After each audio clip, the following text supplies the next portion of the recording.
Hello Internet and welcome to another classic of the Fortnight.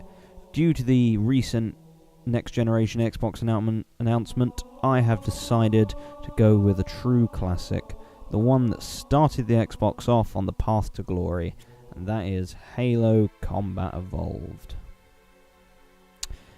So what did the critics say about Halo? Well, commercially, Halo broke records upon its release, selling 1 million units in just 2 months, something that was unheard of at the time. Critics praised the single-player campaign and the co-op element alike. Edge stated it was the most important launch game for any console ever, and GameSpot said the game was worth picking up for the single-player alone. Even gaming news juggernaut IGN called it a 5-star AAA title, noting in particular the drivable vehicles and the intelligence of the enemy AI. It's hard to disagree with them based on the legacy we see of Halo now, with it making strides in almost every field of gaming. It was even a pioneer for machinima when Rooster Teeth Productions used the engine to make their famous Red vs. Blue series. Yet, there's nothing special about Halo. Don't get me wrong, it is a marvellous game, well worthy of being called a classic, but there's just not that much that's unique to it, and I'll tell you why. If we look at the gameplay, we can see standard shoot 'em up. Of course, at this time the traditional first-person shooter was only just coming into fruition, so it was a relatively new thing, but it wasn't groundbreaking. The controls are very simple, everything is one button, there's nothing complicated at all, and you get some good humour from the enemies, especially the grunts. And in particular, some of the enemies, the Sword Elites and even the Flood, are actually pretty terrifying when you first see them, especially if you were my age when you played this, which was quite young. Also, Guilty Spark has a great character depth to him, an insanity to him, and Cortana has a protectiveness, and you feel the need to protect her, as is your mission. However, in this, there's nothing revolutionary though. Whilst it is true this is one of the first games that allows you to play as a super soldier, you don't really get that feeling because you're not always on your own. It does help to add to the effect that this is a war for humanity to survive in, as you've got other Marines with you, but it takes away that element of the super soldier. And in that, there's just nothing revolutionary anymore.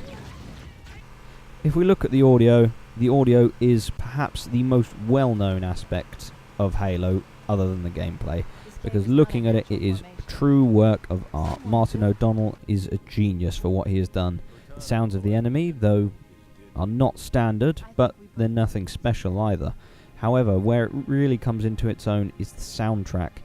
Classic Halo music that is used throughout the entire series. He really makes me appreciate the game more with the atmosphere that you create with the sound. If we look at the visuals, much like with the classic Fable, there is a lot to be desired here if you're a modern day man. They're very basic and there's only detail on the smallest of things. However, this shouldn't impact that much because Halo is a sandbox world, meaning there is a lot of options to choose from. So to put detail into that entirety would take a lot of skill and a lot of effort. Even the main enemy later on in the game, the Flood, the parasitic life form, they're very basic in design, most of them nothing more than parasites that scuttle along the ground like a crab. However, the levels are designed well, and as mentioned, the sandbox element of the game gives it a bit of extra depth, a bit of extra choice should you want to go one way and not the other. Even the story, if we look at the story, there's nothing new here. Humanity fighting off an alien race. It's been done 1,000 times before in film and even in gaming in some parts. The plot is predictable, you can see the twists coming, and the silent protagonist in the Master Chief, although he does sometimes talk, it can be quite aggravating when you compare it to a modern game such as Mass Effect, where dialogue is a clear focus. So what happened to Halo then? Well, we could see this coming a mile away. The series is one of the best-selling on Xbox, with the main ARC sequels, Halo 2, 3 and 4 all being commercial successes, and even the spin-offs such as Halo Wars, Halo ODST and Halo Reach. It has become popular also amongst machinimists. It is primarily used by them, and we can even see it breaking out into other mediums. We have lots of novels that are based on throughout the backstory and the timeline of Halo, and we also have the live-action Forward Unto Dawn produced by 343 Industries only last year. So overall then, what can we say about Halo? Halo is nothing special. There's nothing unique about it. There's nothing that gives it that unique edge.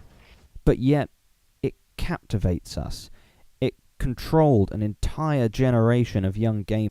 It took the gaming world by storm, and it has done ever since its release.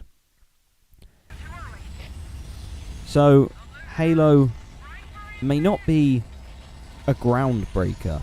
It's not revolutionary in terms of gaming. They didn't add anything new. But there is no doubt in my mind, and no doubt in any of yours I am sure, that Halo Combat Evolved is a true classic that started a global phenomenon.